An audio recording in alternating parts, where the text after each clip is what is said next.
Hi, this is Greg Kilstrom. Welcome to Season 3 of the Agile World, where we discuss customer and employee experience, organizational and workforce transformation, and how business can adapt and continually improve in an agile age. The Agile World podcast is brought to you by TEKsystems, an industry leader in full-stack technology services, talent services, and real-world application. For more information, go to teksystems.com.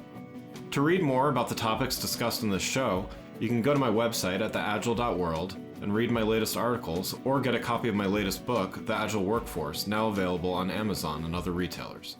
My name is Greg Kilstrom, and I'm the host of the Agile World podcast.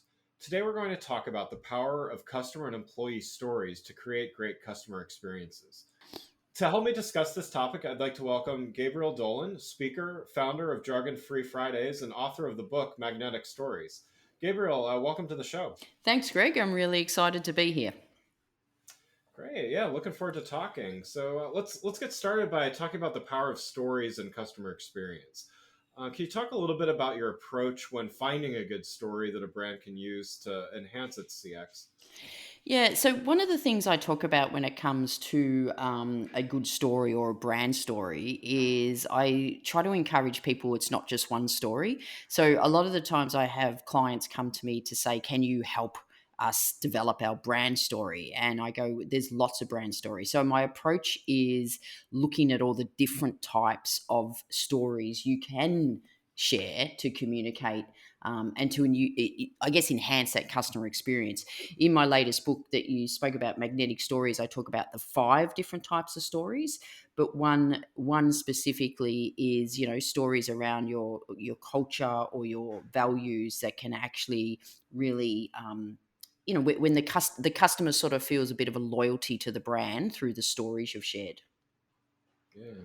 So what do you think it is about stories that is so effective in helping create these customer experiences?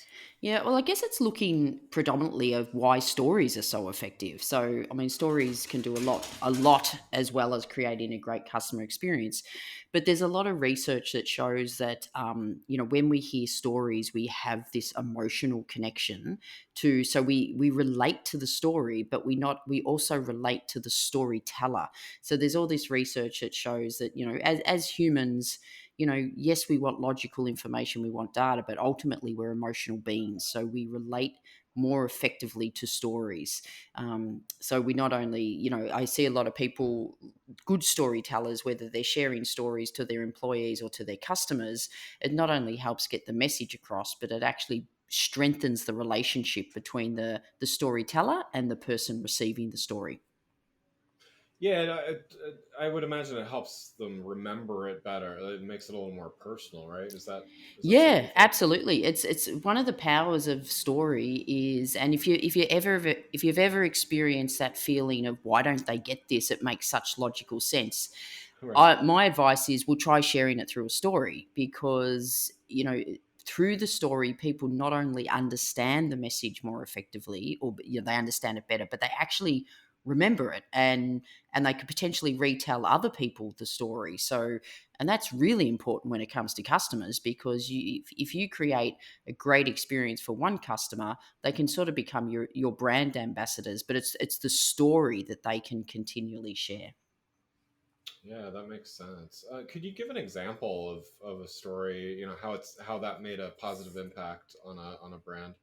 Yeah, look, in one of the things I loved writing my latest book is I got to speak to so many companies from around the world that were doing just really amazing things with stories and sharing their stories. And again, it's not just one story, obviously, but it's lots of stories.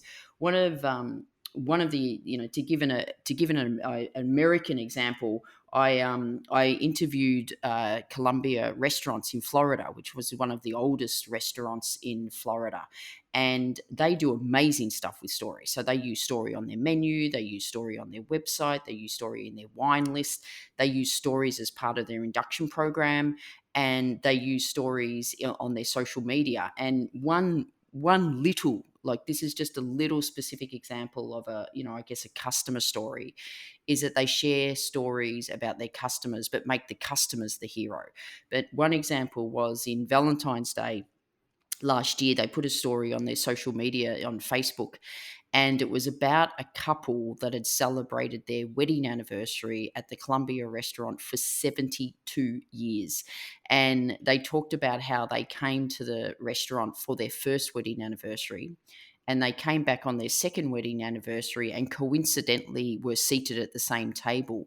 So for the next 70 years, Columbia Restaurant reserved that table for them, and they came to that restaurant. And Columbia Restaurants just sort of shared that story to say, we celebrate love on Valentine's Day and stuff like that, making them the hero. But by default, you sort of you're sort of listening to that and going, wow, that's a really cool thing that restaurant's done. And it must be pretty special that people keep coming back to it. So I think that's a great example of a great customer experience story. And I've had so many people read my book, from around the world, and have said, first thing when borders open, I'm going to the Columbia restaurant. So it's creating that connection to the brand.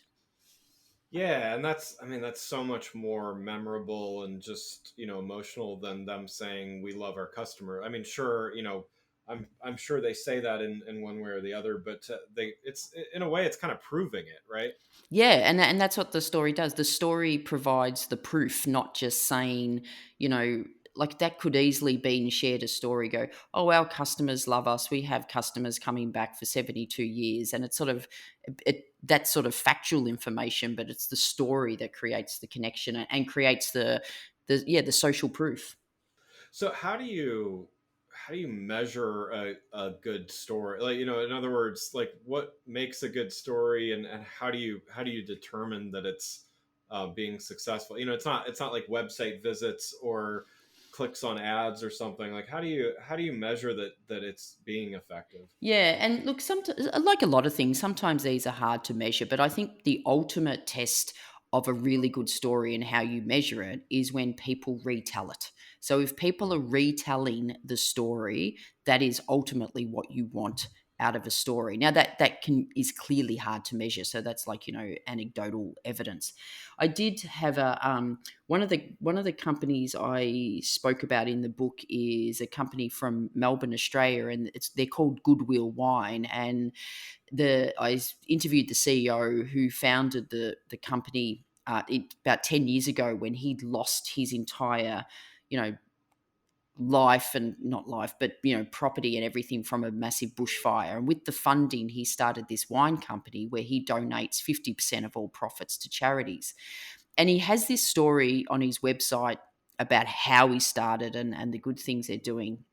As the company grew, he was sort of thought he should stop sharing his story, that the company was getting bigger than him, but the people encouraged him to do it as a bit of a test. They used to run commercials. They did commercial adverts on social media, and as a bit of a test, one of the ads they wrote was just his story. They literally put that on the story, and he said that ad alone got it like 3 times more traffic to the website. So there are ways you can measure it, but it's stuff like that. And I know anecdotally, I write a blog every week, and the blogs, when I write stories and write personal stories, they get the most comments, they get the most traction, they get the most shares and likes. So you can measure it that way.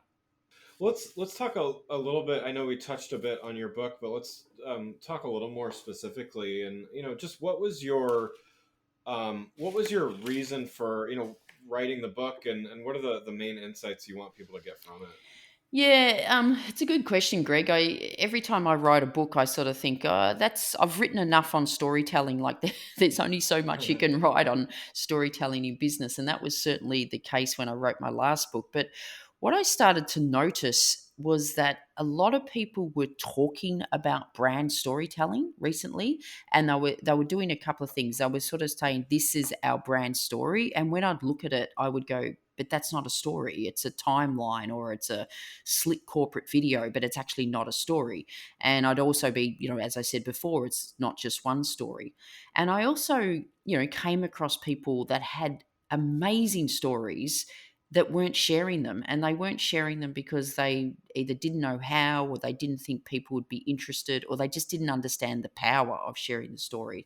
So that was the catalyst to write the book, to help people. And I guess when you talk about what would you want your reader to get out of it, I sort of hope that the reader gets out of it clarity that what actually is brand storytelling. So what is storytelling, why it's powerful, and why they should use it. I hope they get knowledge out of it. So I do talk about the 5 types of stories that you should use when you're running a business, and I also talk about how you could implement brand storytelling. But I think most of I hope they get inspiration to do it. Like I said, I got the opportunity to speak to some amazing companies from around the world that have amazing stories and are sharing them in a really good way. So so I hope they get clarity. I hope get they knowledge, but inspiration to actually give it a go themselves. That's great. What are some of the maybe misunderstandings or some reasons for apprehension when brands are considering a story based? Like why might they not do it, and what would you say to them to to talk some sense into them? Yeah. Yeah, look, there's still a lot of people that think, business is very professional, and so we have this like bias towards facts and figures. So there's still a lot of people that think that if we provide the logic, so the logic of a good product or the logic of our service, that people will buy from us because it makes logical sense, and that's just not the reality. And again, the science proves all this, that as Yeah. humans we are emotional beings, and any good salesperson will tell you that we buy on emotion and we justify on logic. And whether that's buying a pair of shoes or the latest iPhone, or buying into a company, like buying into the values or strategy or purpose of a company, we buy into that on emotion, and we justify on logic. So I think that's one of the reasons people just are really dismissive of the role emotion plays when we're trying when in as humans, when we're trying to influence people. I think also it comes down to I see a lot of companies and they think, but no one would be interested in my story, so they just don't Mm. understand the power of story. I remember speaking to a woman a couple of years ago, and she used to be a dentist, but she owns a whole lot of childcare centres. And I remember just talking to her over dinner, saying, "Wow, that's a pretty big jump going from a dentist to owning childcare centres. What made you move?" And she told me the story that she had, her and her husband had tried to get pregnant for a very long time, and they eventually did. And when they went to put their son into a childcare, she just wasn't happy with any of the childcare centres she looked at. She just wasn't prepared to leave her son in a place that Yeah. he didn't love. So she decided to buy one and turned it into this place that he would love. And she said, every decision we make is based on, would my son love this? And that's how we run our business. And I just remember looking at her and go, please tell me that story is front and center on your website. Because if I was looking for a childcare center, I would just read that story and say, sign me up, sign me up. Yeah. And she didn't, because she sort of said, oh no, we use it internally, but it's probably not appropriate to put on the website. It was like, oh, it so is appropriate. But again, so Yeah. I think that's the reluctance, why people aren't sharing stories, because they just don't understand the absolute power that stories have. Yeah. So, you mentioned just then an owner's story. You've mentioned the customer story from the restaurant. How do employee stories factor into the approach, and can they be as compelling for customers to hear? Yeah, they can. So one of the I think one of the real powerful stories is sharing stories of your employees either doing really good things in the community or actually living and breathing the values of the company. So those stories are really powerful induction programs. So if one of your values, or what you want to be known for as a business, say for example, is exceptional customer service, then to get your employees living customer service, to get your employees delivering exceptional customer service, you've got to provide them with lots of stories of previous employees doing it so they actually fully understand what that means. I remember, I came across this story years and years ago, but it was from Nordstrom's. I'm sure a lot of your audience may already know it, from Yeah. 1975, when a man who had brought tires from a tire shop came back to get a refund of the tires, and in between, the tire shop had closed down and a brand new Nordstrom store was in its place. But the sales assistant gave him a full refund of the tires, even though Nordstrom don't even sell tires. Oh wow, I haven't heard that one. Yeah, and so that story that happened in 1975, and it's still being spoken about today. Like, Yeah. if so, this comes, and Nordstrom were really good at using like this story, but lots and lots of stories in their induction process, which any new employee goes, oh right, that's what exceptional customer service means. That I just go above and beyond what I would normally do to provide exceptional customer service. So if you do a Google search on that Nordstrom tires story, there's over like 7 million views the last time I did it. So Wow. it's the power of a story. Now, if you spoke to the sales assistant, the sales assistant didn't do it to create a story. They just did it because that was the expected behavior. If you had said to him, in 46 years, people will still be talking about this story, and Right. and you're going to go viral on the internet and have all these Google searches, they would no doubt say, what's Google and what's the internet? It's like- Right. Yeah, no, that's and that makes it real. I mean, to your point, that makes everybody hears about Nordstrom customer service and stuff like that, but that really makes it real for other companies, and maybe not as established in that realm or of customer service. Like, what can a company do to help? Because it takes two parties in that scenario of like the employees have the stories, especially the dedicated ones, I'm sure do. What can the company provide to those employees to give them a better understanding of, like, yes, like we're looking for whatever it is, XYZ.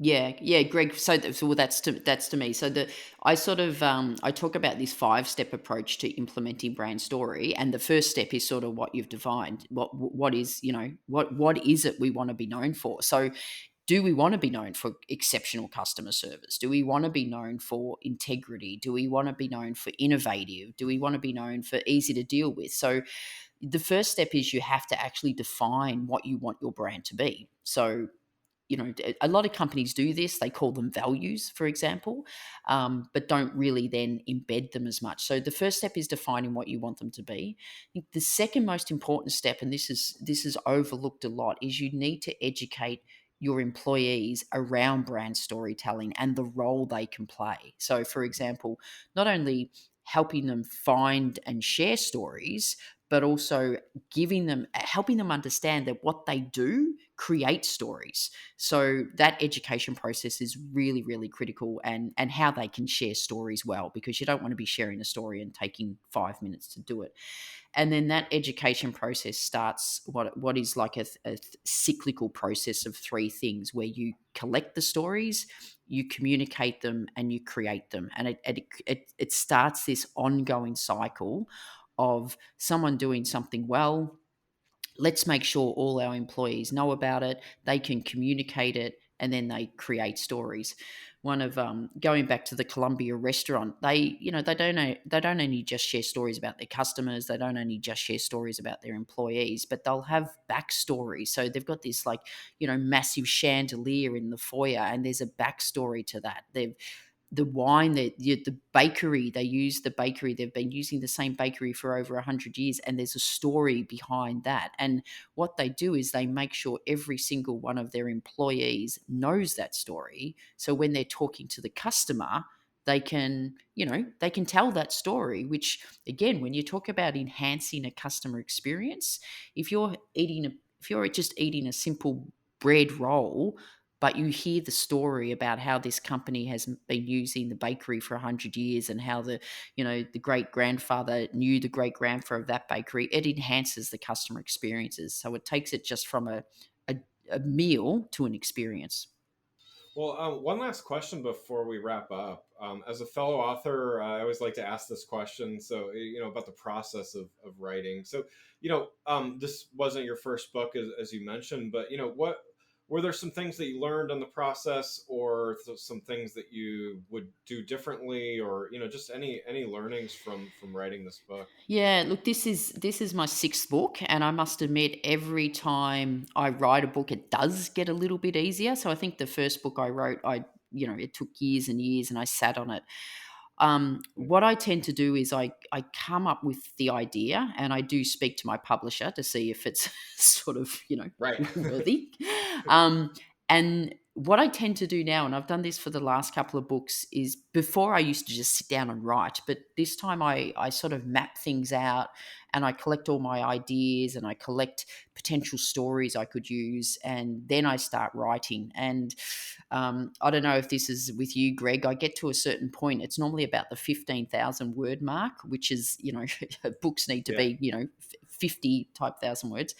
And I think, okay, I don't think I've got anything else to say. And that's when Yeah. I reached out to all these companies and literally shared their stories. So in fact, Yeah. I had someone read my book, and they said, you can tell that you like really loved writing this book. And I think that was true, because it never at any time felt like, sometimes you can get writer's block and you can get stumped. But I felt that because it's so full of other people's stories that inspired me, it was quite easy to write. It also did help. I'm in Melbourne, Australia, and like a lot of people around the world, we were in lockdown over COVID. Right. So Right. it's sort of been, at some stage we weren't allowed to leave our house for more than 5 kilometers and only allowed to leave the house for 1 hour to exercise and go to the shop for essential items. So it'd be fair to say there was a lot of time to write. Yeah, yeah, I know. A lot of people find ways to, or at least used to, like lock themselves somewhere in a cabin somewhere to write. But Yeah. I think we, at Yeah. least there was that. We had Yeah. a little more time to write. We did. When I first Yeah. started writing the book, I actually thought it was perfect timing, because I'm an international speaker, so I had a couple of trips to America booked in, I had a trip to London, and I actually do a lot of good writing on planes or at airports where you Yeah. sort of you're not distracted. So I thought it was perfect timing, but clearly all those flights didn't happen, but a lockdown Yeah. helped. Yeah, yeah. Well, I definitely share. I do a lot of writing on, or I did a lot of writing on planes. I probably will soon again as well. But yeah, I share the that it's funny you mentioned like the 15,000 word mark, and I do think there's just something interesting in the creative process, and you've written several books. Same here, and it does get easier, but there is always that like point of I at least for me, there's a point of frustration, or a point where now that I know better, I know I'm going to get past it. But Mm, the first one, I was just kind of like stuck, and I was like, oh my god, why did I write a book in the first place? Now it's just like I know that, okay, well, I'm going to get past it, but I need, it's just part of the kind of creative process. And I think that's an interesting phenomena to kind of understand, and just have the patience to know that you will get through it, right? Yeah, I think that's a good point, Greg, and maybe that's why I talked about I really enjoyed this book and I didn't get frustrated or stuck, because I think you come to the realization that's part of the process. That I have this sort of little joke with my editor that says what happens in the first draft stays in the first draft, because it was just like, Yeah. only she will know how bad that was. I know what you mean. I know what you mean. And I think also too, Wonderful. Greg, it's finding the writing process that works for you. So for me, I'm very creative first thing in the morning. So I would get up early, write for a couple of hours. The kids would get up for school. I'd get them off.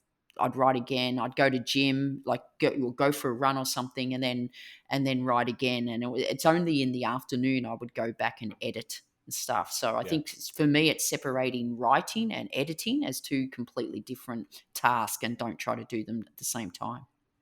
Yeah, I like that. That's it yeah, there's certain, and I know what you're saying about times of day. I have certain days where, like Sundays for instance, I write a lot because there's just no distractions and stuff like that. And it's good. Some of it is just kind of knowing yourself and knowing Hmm. what you do best when and all those kinds of things. So yeah, it's good to hear. And you having done a few of these books, it sounds like you probably learned, by the third, fourth, fifth, you're like getting honing your process, I guess. Yeah, absolutely. Absolutely. Yeah. Well, thanks so much for joining the show. For those listening, what's the best way for them to keep up with what you're doing? Yeah, the best way is on LinkedIn or my website, so gabrielledolan.com. So if you go to the website, there's a lot of free stuff on storytelling. You can access my books, of course, but there is a 7-day storytelling starter kit, so that's free. You can download that. So if you're just thinking of, how do I get started on stories, that, as it said, might be a good way to get started. So yeah, gabrielledolan.com. Wonderful. Well, again, I'd like to thank Gabrielle Dolan, speaker, author, founder of Jargon Free Fridays, and author of Magnetic Stories, for joining the show. Thanks again for listening to The Agile World with Greg Kihlstrom. See you next week. Thanks again for listening to the Agile World podcast, brought to you by Tech Systems. I'm your host, Greg Kihlstrom. If you enjoyed the show, please take a minute to subscribe on your podcast channel of choice and leave us a rating so that others can find the show more easily. You can learn more and get a copy of my latest book, The Agile Workforce, from my website at theagile.world.